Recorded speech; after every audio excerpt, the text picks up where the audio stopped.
Hi guys, it's Kaz and today we're going to be talking about all of the books that I have read so far in 2020 because I have not done a wrap-up video at all this year.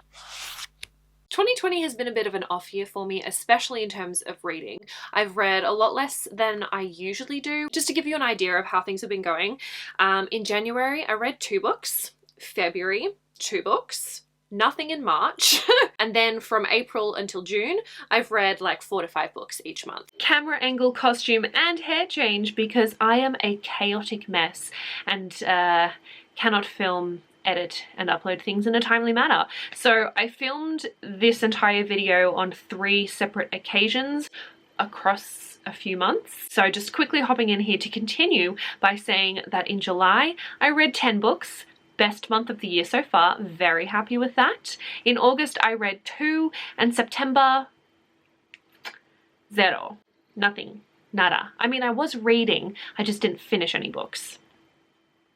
Let's continue. I started off the year by finishing The Day of the Duchess by Sarah MacLean. In December 2019, I started a new project where I tried reading historical romance for the first time. And this was the 5th and final book that I had to read for that series. I'll have a link to my reading vlog for that if you're interested, because I do go into a little bit more detail about what I thought about The Day of the Duchess as I went, as well as a few other historical romances, which overall had a great time. This wasn't my absolute favorite of the books that I read, but I did still really enjoy this one. In this we follow Malcolm and Seraphina, who are married, but things are not going very well. Seraphina ran away and disappeared for 2 years, and she has now come back and is demanding a divorce from Malcolm. And he turns around and says, okay, fine, I'll give you what you want, but you have to choose my next bride for me. And essentially invites a few women to his estate and leaves it to Seraphina to make the decision on who would be his next wife. He obviously has an ulterior motive here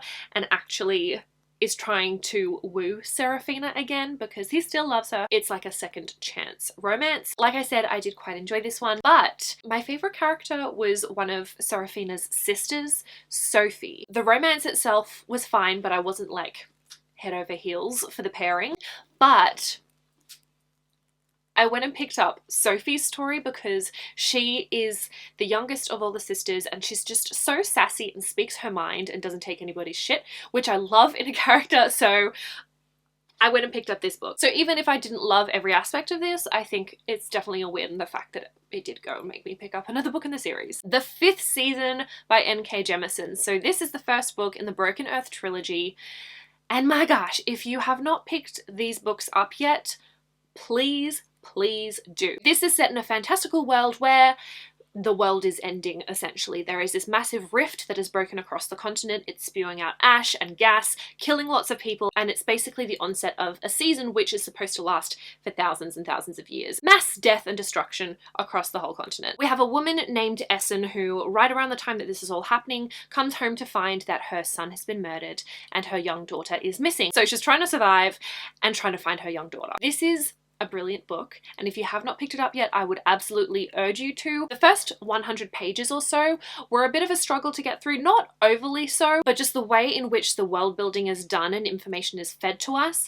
I was a bit confused at the beginning, but when the pieces start fitting together and I was able to kind of wrap my head around the way that the world works and how orogeny works, which is kind of this ability that some people have to manipulate energy, specifically thermal and kinetic. So like I said, it did take me a little while to wrap my head around how things kind of worked. So if you do decide to pick up the 5th season and you do struggle with the beginning, hold out.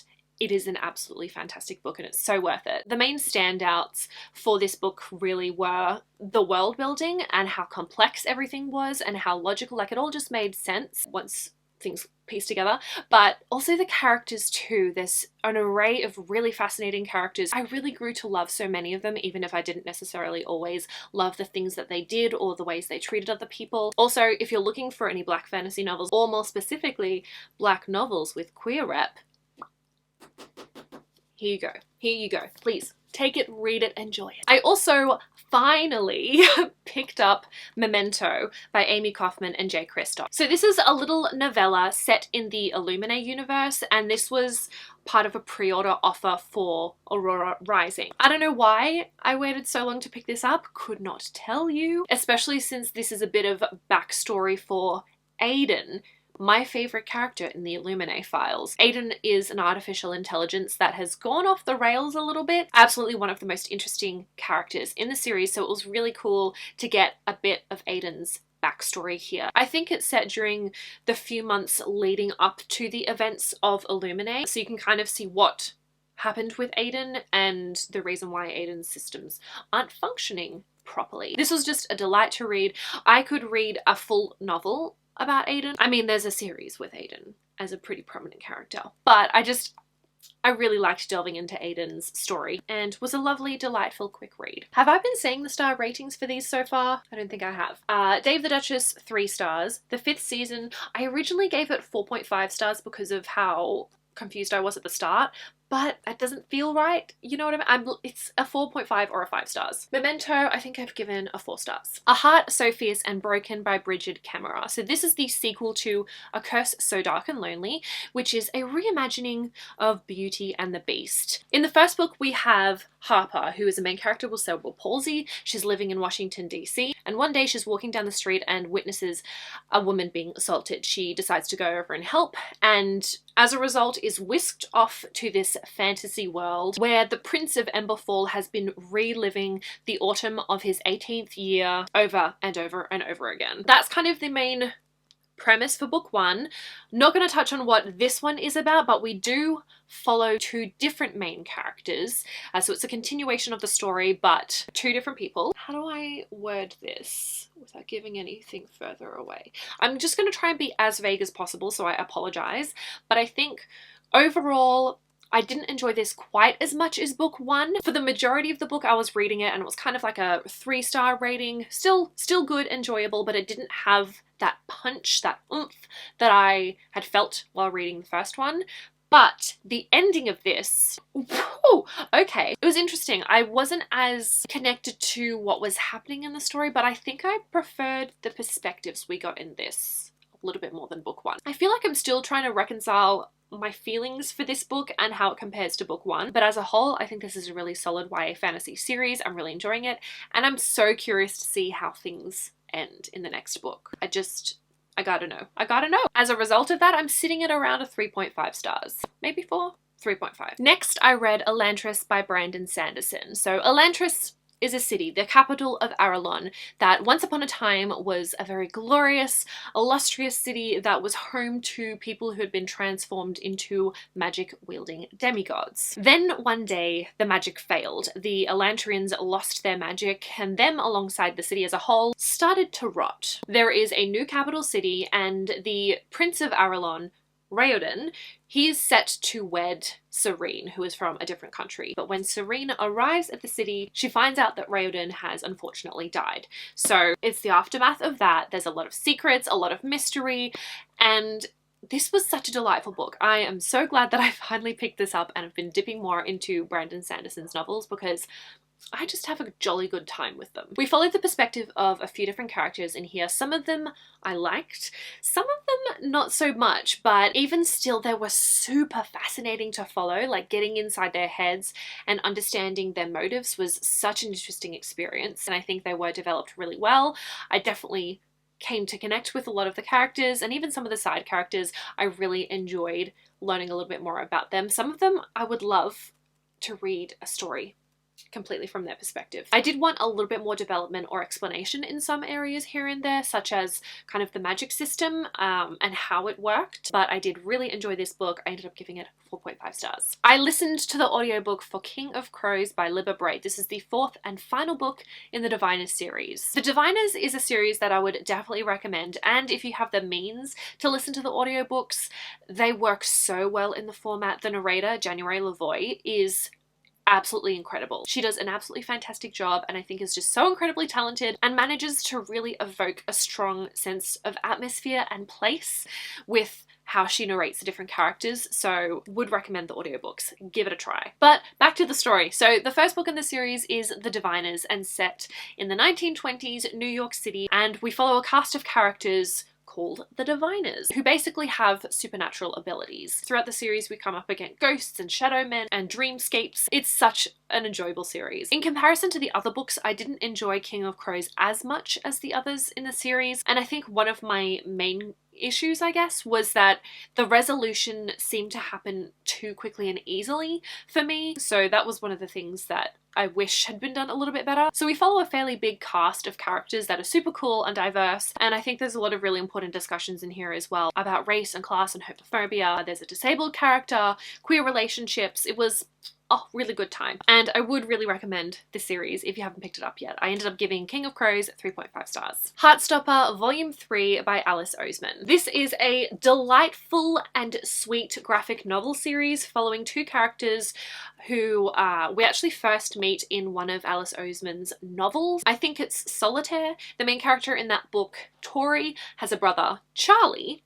who's going out with Nick. And this is kind of the origin story of these two and their wonderful, wonderful relationship. It's so sweet and so wholesome. It's definitely a fluffy romance, but it does touch on some serious things as well, of course, with homophobia and being outed, bullying, and in this one it does also touch on eating disorders as well, mental health. The sweet, sweet boys, precious, pure, all of that. And this is totally a 5-star series for me. The School for Good and Evil by Saman Chainani. So this follows Sophie and Agatha, who are taken off to the School for Good and Evil, where the students are trained to be fairy tale villains or heroes. And Sophie and Agatha expect to be placed within certain schools. However, they end up being in the opposite schools than they expect. So the two of them think that this is a mistake and are working to try and resolve this, but along the way discover some truths about themselves. This is one that I went into expecting to enjoy more than I did, unfortunately. I'm sitting at around 2.5 stars for my enjoyment of this, but I do want to, of course, make note that this is not targeted to me. This is a middle grade novel, but I don't know, it just didn't hit the way I wanted it to. I mentioned this in my mid-year book freakout video, but I feel like it just kind of didn't subvert the good versus evil tropes the way I was expecting it to. I think I was expecting a little more commentary on it, and at some points I didn't really know where the story was going. It seemed to kind of go back and forth on where it was going and where it was taking the characters at some points, and I don't know, it just didn't seem to flow. Sometimes it felt like 2 steps forward, 1 step back and to the left. I don't know, it was just an interesting time. I also gotta say, Sophie is not a character that I liked. There's other characters that I've disliked, but I found it really interesting following them and their stories. But in this one, I feel like Sophie just really got under my skin and annoyed me a little too much, which I feel like hindered my enjoyment in some ways. Just the way that she treats Agatha. So sadly didn't enjoy this as much as I had wanted to, and I don't think I'm going to continue the series. I also read The Final Empire, the first book in the Mistborn trilogy by Brandon Sanderson. Yes! This was great. This was so great. Some of the things that I felt were lacking for me in Elantris were very there in The Final Empire. So this one, we follow Vin and Kelsia. Kelsia is a criminal mastermind, and he's basically leading an uprising against the Lord Ruler, who has been reigning for 1,000 years. Vin is a Scar street urchin, so the Scar have been enslaved during these 1,000 years and living in misery and fear, and Vin is kind of taken under Kelsia's wing, and he teaches her all about allomancy, which is the magic system in this world, which basically involves ingesting and burning metals for different kind of abilities, which was super fascinating to learn about. I really loved how technical and logical the magic system was. The fight scenes in this were so cinematic and vivid and just kapow, ka-chow type goodness. What? Action scenes absolutely on point. The characters were a lovely bunch, like a ragtag crew type situation. I just couldn't stop reading this book, and I'm kicking myself that I waited this long to pick up the series, and I will be picking up the second book very soon, I promise. I'm really excited and scared to see how the series continues. I don't know what to expect. Little Fires Everywhere by Celeste Ng. So this is the book that was the group book for the Asian readathon, and I'm so glad that I finally picked this one up. I've been meaning to read this for the longest time. I've always heard really good things about it, and so I'm very grateful that the Asian readathon chose this one as the group book. The book starts out with a house burning to the ground, the Richardson family house. And then we're thrown back in time a little bit and basically follow the Richardson and the Warren families in the lead up to this event. So we have the Richardsons, a well-off family living in the suburbs, and then Mia Warren and her daughter Pearl, who end up renting a place from the Richardsons. But Pearl and Mia become much more than tenants, and their lives become very intertwined, a lot of relationships forming between the kids and the parents, and things kind of come to a head with this custody battle where some old family friends are trying to adopt this Chinese American baby. Overall, I really enjoyed this one. I went in expecting to like it. I was kind of pleasantly surprised by how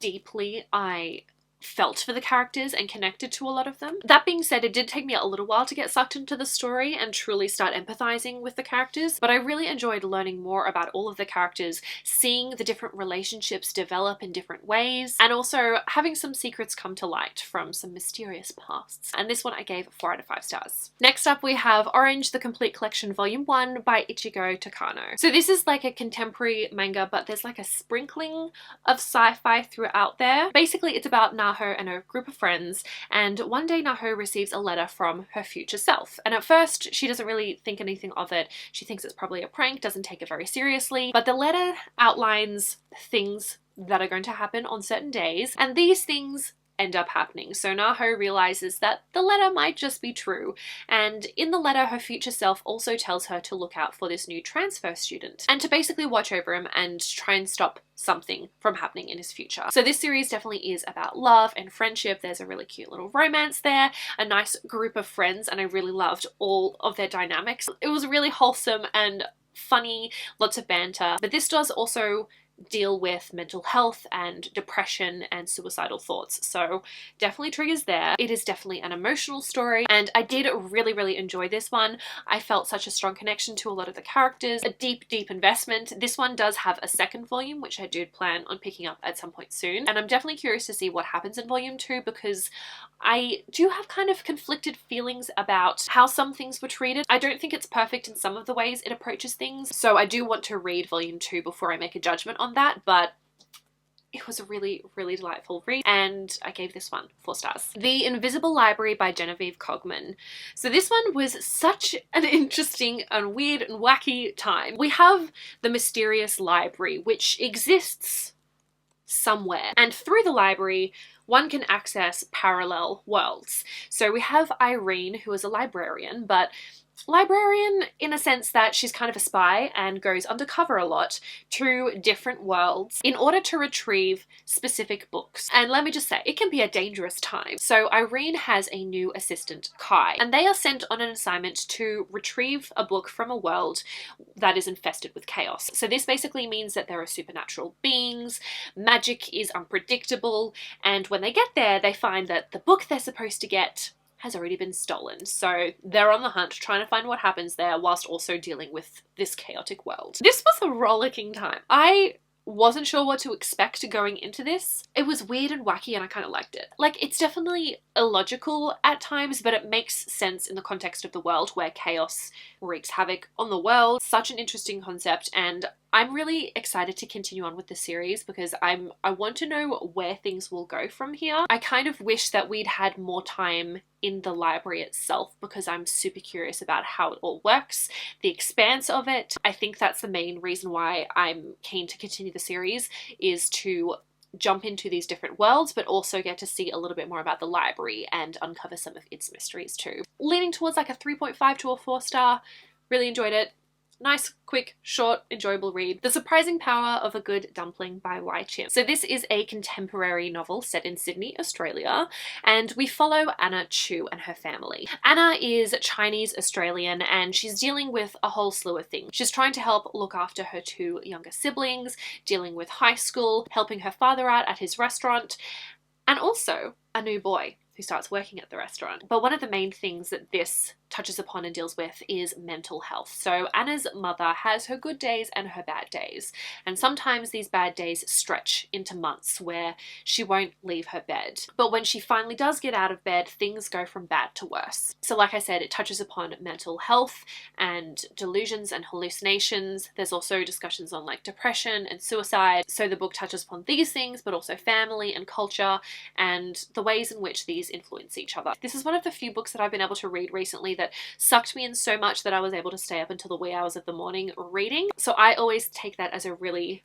positive sign when I'm reading a book. If I cannot pull my tired eyes away from it, then that is a tick of approval from me. It was really interesting seeing the different relationships between the siblings and the family members, also Anna and her new boyfriend Rory, and I really liked how it touches upon the importance of friendship and family, love and understanding. It could be quite hard to read and confronting at times, but overall very much enjoyed this one. 4 out of 5 stars. I also read Check Please by Ngozi Ukazu. This is a graphic novel where we follow Eric Bittle, or Biddy, and he starts at college, he joins the hockey team, and he's navigating this new environment, meeting new people, and his growing feelings for the hockey team captain. So he's a vlogger as well, so he's kind of like vlogging his experience the whole time. He also loves to bake, which was so wholesome and great and made me hungry. This was just such a sweet, sweet story, and I really enjoyed it. The banter between the side characters, like all of the hockey teammates, was just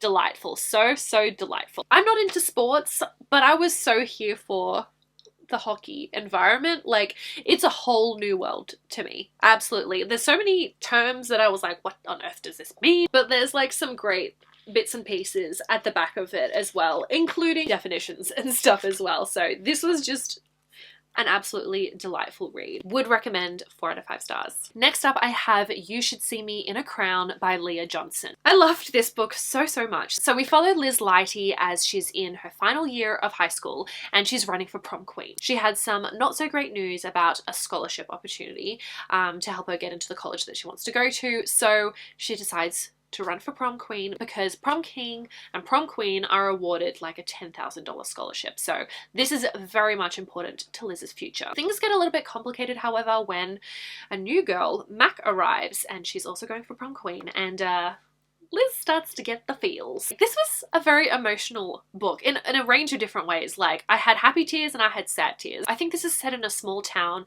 Liz is black, she's not from the most wealthy family, and she also likes girls. She's also got a sibling who is chronically ill. I loved how uplifting and hopeful it was. The romance, I was there for it. I would love to see some more of Liz and Mac, not gonna lie. And I really enjoyed the progression of her relationship with Jordan. So I really enjoyed those relationships, but there were some kind of tough interactions that Liz has to deal with as well. There were some tough scenes there as well. Some of these made me quite emotional because I think it kind of hit a little bit too close to home for me. Just like seeing toxic friendships and when someone like gaslights you and always twists things so they're the victim when someone else may have a legitimate concern. So definitely some emotional times in the mix there, but overall this was such a delightful book. I can't say anything bad about it. 5 out of 5 stars. The Dark Tide by Alicia Jasinska. So this is set on an island where every year the Queen Witch must sacrifice a boy in order to stop the island from flooding. We have 2 characters, Lena, who is worried that her brother will be chosen as the sacrifice this year. So she enlists the help of Thomas, a guy that she has a crush on, to try and stop this from happening. And good news, her brother isn't chosen. However, Thomas is instead. And then we have Eva, who is the Queen Witch, and this year she is going to make sure that she does not make the same mistake that her sister did a few years before. Her sister, when she was queen, ended up trading places with the boy that she loved in order to save him, and the island hasn't been doing so great since. I'm going to leave a link down below to our live show discussion for The Dark Tide. Actually, I will also do the same for The Invisible Library because we go a little bit more in detail about what I thought of it, but also what my book club co-host thought of it. So I would definitely recommend taking a look at that. We do start out with a spoiler-free discussion there, but to summarize my thoughts, it's hard to rate this one because I feel like it's only half a book. The bones are there, but it wasn't fleshed out. There's so much that I wish we got from this book. The concept was really interesting. It was really rich in the atmosphere, but I feel like it very much lacked development with the world, a little bit with the magic. I just wanted to know more about the magic. I always love deep diving into how magic system works. And then the characters and the relationships, like I feel like I didn't get a complete image of some of the characters and their motivations. Just pretty much across the board, it all felt very surface level. Like, this isn't a particularly long book. I think it would have benefited from being like 200 pages longer, because there was so much development that I wish was here, and if it had been there, I think I would have really enjoyed this, but unfortunately it just felt like half a book.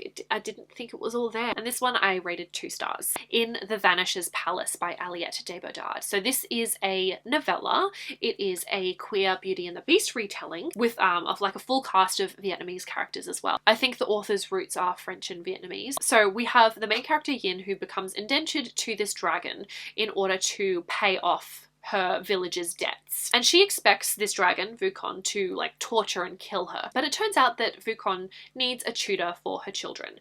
So there are some feelings that happen along the way. So this one I ended up quite enjoying. Like I said, it's a novella, and I don't know, I feel like with novellas I always end up wanting more, especially if it's like a speculative fiction novella. I really love getting into the nitty-gritty of the worlds and the magic systems and the creatures and all of the world building and stuff like that, and obviously being a novella, things are quite limited. With this one I did really enjoy learning about the dragons and the vanishers. Some of it was a little bit confusing, but I feel like by the end of it I could grasp what was going on. The live show discussion where we discussed the Dark Tide, we also discussed in the Vanisher's Palace, so please do go and take a look at that live show if you want to know a little bit more of my thoughts, spoilery or spoiler free. But overall I did enjoy it, and I flew through it, and I think I gave this one like a 3.5 to 4 stars. I also read White Rage by Caale Anderson. So this is a non-fiction book that touches upon American history,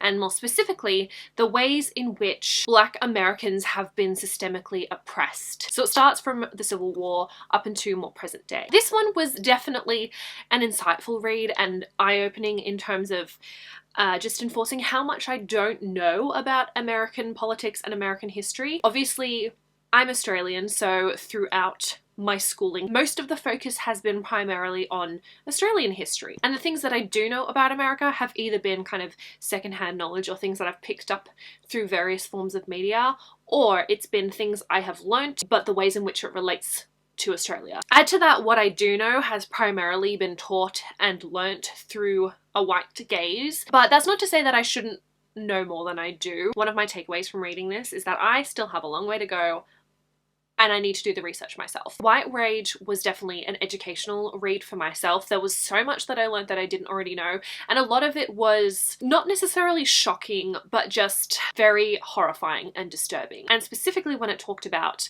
American schools and comparing the funding that goes into schools in neighborhoods with a high ratio of white students versus schools in neighborhoods with a lot of black students, it was just appalling, the differences. I've been very patiently waiting for my physical copy of White Rage to arrive. I listened to it as an audiobook, but this is definitely a book that I'm planning on rereading, and I would like to take notes and actually annotate my copy. I found it personally very insightful and helpful. There's a lot that I did learn, or at least got a much more deeper understanding of various things, so White Rage, would recommend. Blanca and Roja by Anna Marie McLemore. So this is a Latinx retelling of the fairy tale Snow White and Rose Red, but I definitely think there's inspiration from other places as well, and it in itself reads like a fairy tale too. So the premise for this is that we follow the Del Cisne sisters, Blanca and Roja, and their family has been cursed. Each generation there will be 2 sisters who are drawn into this competition, this game, with the swans from deep within the forest.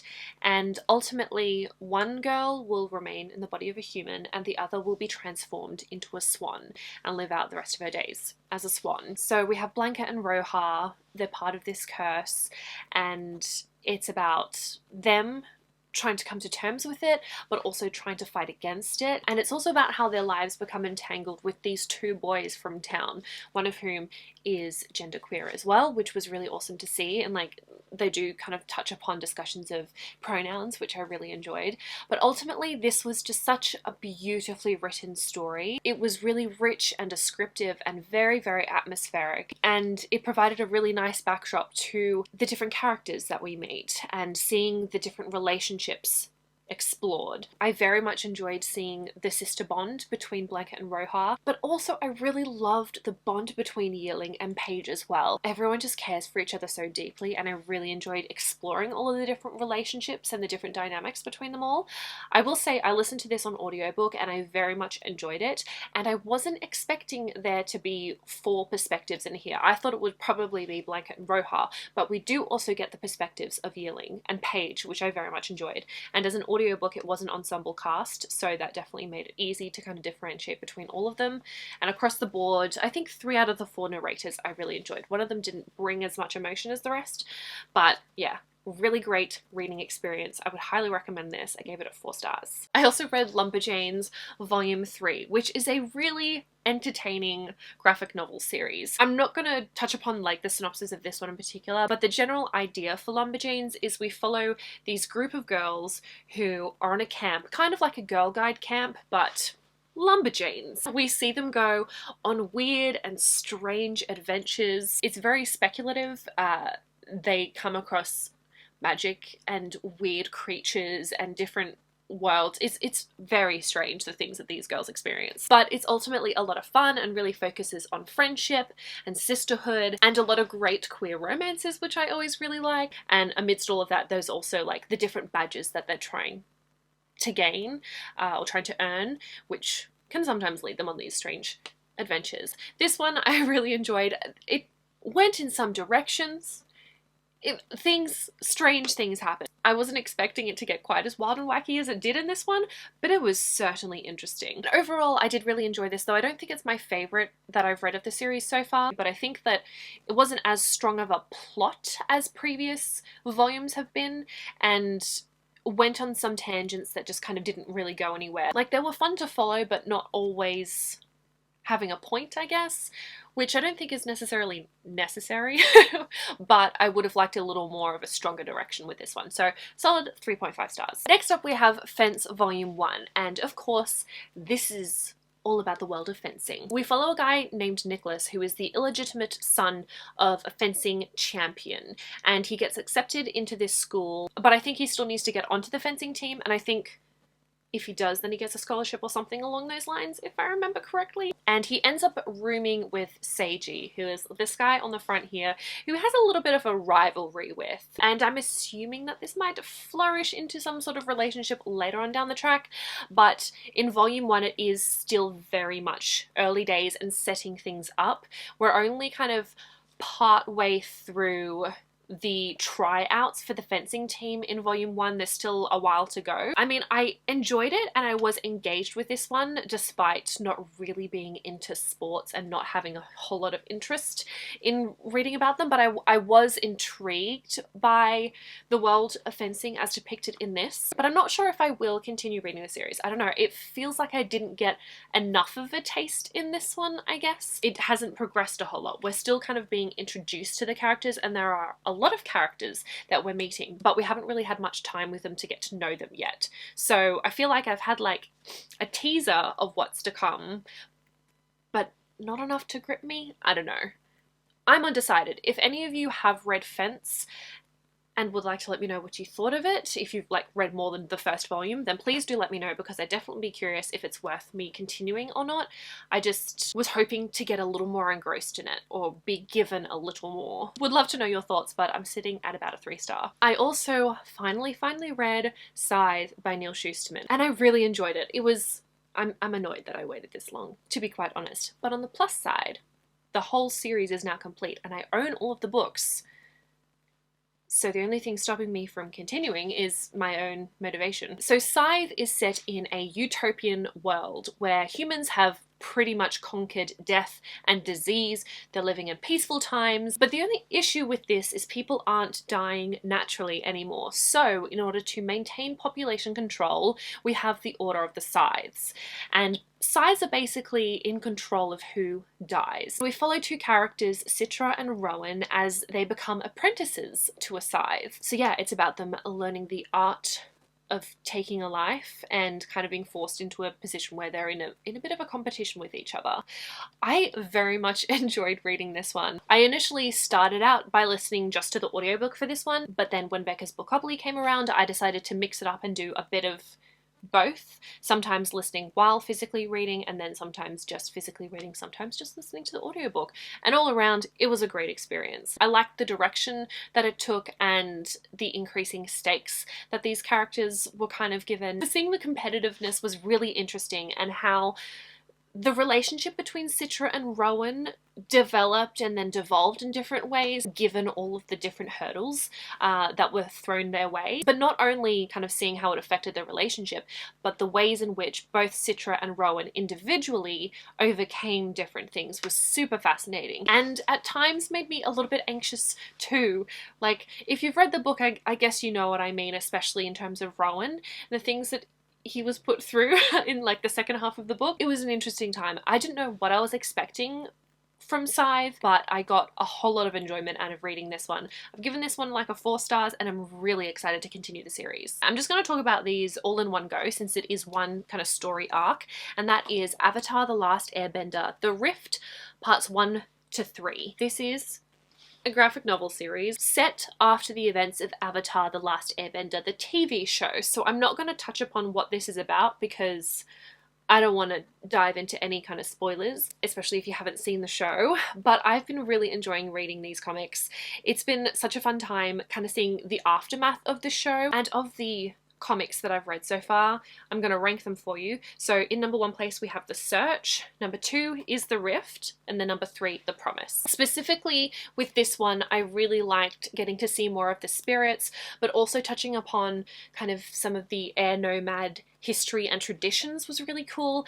And there's some characters that pop up in here, some new characters which were really interesting to see, and also like new relationships forming, which I want to know more about. But also an existing character has popped up again, which was an emotional time considering what happened with them in the TV show. Again, being super vague here, but I'm just really enjoying these and I want to know more all the time. Just give me all the things. So this one I think gets like a 4.5. I just love Avatar. With the Fire on High by Elizabeth Acevedo. This is another one that I listened to on audiobook and very much enjoyed it. Elizabeth Acevedo also narrates it, and she did such a great job of bringing this story to life on audio. Obviously, she's very talented narrating audiobooks, but knowing the story so deeply, the fact that she wrote it herself, like, it just adds that extra layer of complexity and understanding and emotion. So I really liked that fact. If you want to read a book that will make you hungry, this is definitely up your alley. The descriptions of the food and the meals, oh my god, it was just so rich. Made me salivate. But the story for this one. So we follow Amani, who is a teen mum.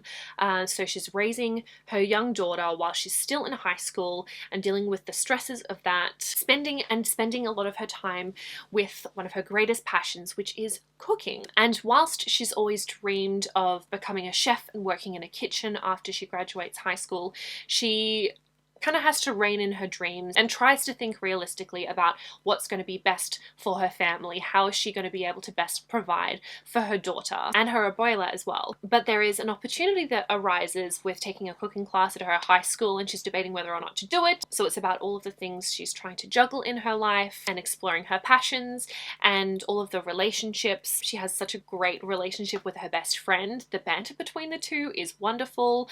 Obviously, the mother-daughter relationship with her young child, the familial bonds with her abuela, as well as with her distant father, and also the kind of difficult to navigate relationship with the father of her daughter. The two of them are not together, but he is still present in their child's life. I just had such a fun time reading this book and following Amani's story. She was such an interesting character as well. She's very stubborn, but so talented and so passionate as well. And I also really appreciated that there is a romance introduced here, but it's not the center of the story. It's complementing everything that's happening and kind of the respect that was involved there. I always really appreciated that. So it was a nice touch to the story, but it doesn't take away from Amani because she is like center stage and exploring her opportunities and her dreams. So yeah, very much enjoyed this one. Gave it a 4.5 out of 5 stars. The City We Became by N.K. Jemisin. This was such an interesting story. So interesting. Again, okay, I started reading this physically, but I had heard that the audiobook had sound effects and really added to the story, so I decided for part of this to listen to the audiobook whilst also reading the physical book as well. Let me tell you, that was a great choice. It just adds an extra layer to the atmosphere and tension, the different kinds of sound effects that are added onto this. But yeah, would give that a go if you have the opportunity. But what is this about? So it is set in the world that we know, but cities have souls. But with New York City, there is the soul of New York, but also for each of the boroughs. So Brooklyn, Staten Island, Manhattan, Queens, and the Bronx. But what's really interesting about this is a city doesn't start out having a soul. When a city grows bigger and bigger and takes on a life of its own, so to speak, it then develops and is born. And that's kind of what is happening at the start of the book with New York. New York, the city, is being born, and the kind of souls of each of the boroughs are awakening within people that live in New York. So we followed the perspectives of Brooklyn, the Bronx, Queens, Manhattan, and Staten Island as they take on the soul of their borough. But essentially, each of the boroughs kind of has to come together to fight back against this mysterious entity that is trying to take over. And it's so difficult to describe. I'm gonna leave it at that. I'm gonna direct you to the live show that we did for The City We Became. I think it was on my channel. So the other book club hosts and I talk a little bit more in depth about our spoiler-free and spoilery thoughts on the book if you want to kind of know more about what I think. Because I feel like I did a better job of describing how I felt whilst in discussion with other people who also knew what I was talking about. Because I just feel like I'm really struggling to convey what this is. It is its own thing, and my god, just what I will say, some of the highlights for this for me was getting to know all of the characters. They're so different in so many ways. At the forefront, I also appreciate that the character who we spend, I think, the most time with and is kind of conveyed as the leader was a Native American. Obviously, because they are the First Nations, they are so deeply rooted in the history of America, and they have such a connection with the land as well, which I think was a really important part of it. So I really liked that the soul of Brooklyn was a Native American woman. She was a queer Native American woman as well. But it's such an interesting concept how cities have souls. I was really blown away and would really recommend this. What did I rate this? I think 4.5 stars. That feels right. Next, I read The Sun Is Also a Star by Nicola Yoon. And I feel like I might have shot myself in the foot here because this was for a reading prompt to read a book that you'd already seen the movie or TV show adaptation for before. So I worked my way around this by watching the movie before reading the book, and this was like within a span of days. And the movie was fine. It didn't wow me, I didn't hate it or have anything much to say against it, but it didn't have much of an impact on me. So I'm not sure if my reading experience was affected by my reaction to the film or not. The story is about two characters. I can't even remember their names. Goodness, this is not going well so far. So Natasha was born in Jamaica and immigrated to America when she was quite young. Because of some things that happen, her family are going to be deported. And then we have Daniel, who is trying to live up to his parents' expectations, and he's on his way to an interview to get into medical school. I think at Yale. I watched the movie and read the book and I can't even remember specifics. But the two of these characters end up crossing paths on Natasha's last day before her family is about to be deported.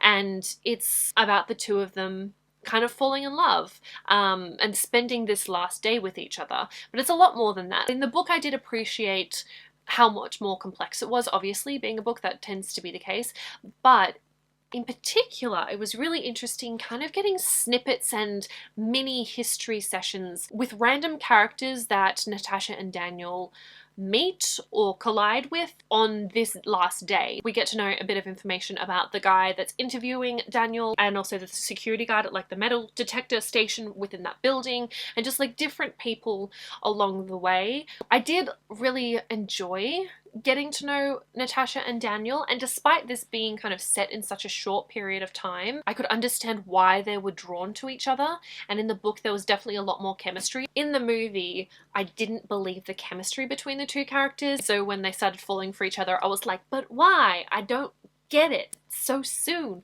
But when I was reading the book, I did understand more of why the two of them were drawn to each other. And like, obviously it's not super believable them falling so hard for each other within such a short period of time, but in the context of the book, it made sense to me. But even still, the book just didn't really pack a punch for me. I'm like quite an emotional reader. It doesn't take too much for me to shed a tear, and I didn't really feel a connection to what was happening in the book with the characters or their story. So yeah, that was a little bit sad not being as connected as I'd hoped. Again, not sure the extent with which my experience with the movie hindered my enjoyment with the book, but I just want to acknowledge the fact that that might have been part of the problem. I did, however, enjoy The City of Brass by S.A. Chakraborty. So this was our August book of the month for the book club that I co-host. I will link our recent live show in the description, but I just want to preface it. I was having some serious internet issues, and I also wasn't feeling well, so I do not contribute very much in the live show at all. I was experiencing like a 5-second lag, so anytime I tried to talk, other people would start speaking as well because I was so laggy. So you can go check that out if you want, but you can get other people's thoughts rather than my own, since I wasn't able to say too much. We follow Nari, who lives on the streets in Cairo, and she is a bit of a con artist. To get by, she does palm readings and mysterious gifts and all of this fun stuff, but she doesn't believe any of it's real. That is until she accidentally summons a djinn one day, and her life is pretty much forever changed, and she's whisked off to the magical city of Daevabad, the legendary city of Brass, and home to 6 different tribes of jinn. If you like magical worlds with really rich world building, a lot of politics, and quite a big focus on the characters, then I think you'll really enjoy this one. I really enjoyed learning about this world, the mythology, the magic, the different kinds of beings and creatures. The politics was a whole can of worms that I really enjoyed digging into. There's a lot going on, and there's a very deep and tumultuous history there as well. And one of the things that I really enjoyed about this one is we get to see the perspectives of different people from opposing sides of this war that happened in the past, and you hear one person's recount of it and think the other was in the wrong. Then you get to actually learn a little bit from the opposite side of it and see where they stand and realize actually it's more complicated than that. It's not a case of who is evil, who is good. Everyone is a little bit evil, to be quite honest. They've all made mistakes or done terrible things, and they have to live with that. Of the main characters, I think my favorite is Ali. The sweet, sweet boy has good intentions, but just might be a little bit misguided and quite naive and doesn't really think strategically about how to approach situations. He just doesn't have the experience compared to others. So I'm really looking forward to seeing more of him. I quite enjoyed Nari. There were some interesting things that happened with her character in this one, but I hope to see more of her confidence in herself in future books as well. I'm not feeling the romance yet. I'll say that. I don't know about that, and I don't know about Dara yet, but I've heard people really like Dara as a character, so maybe this is something that will change in future books. It was a solid book. I gave it a 4.25 out of 5 stars. The last half in particular wowed me. I very much enjoyed it. Very excited to continue the series. And last but certainly not least, we have Kingdom of Souls by Rena Barron. So in this we follow Ara, who is born into a family of very powerful witch doctors.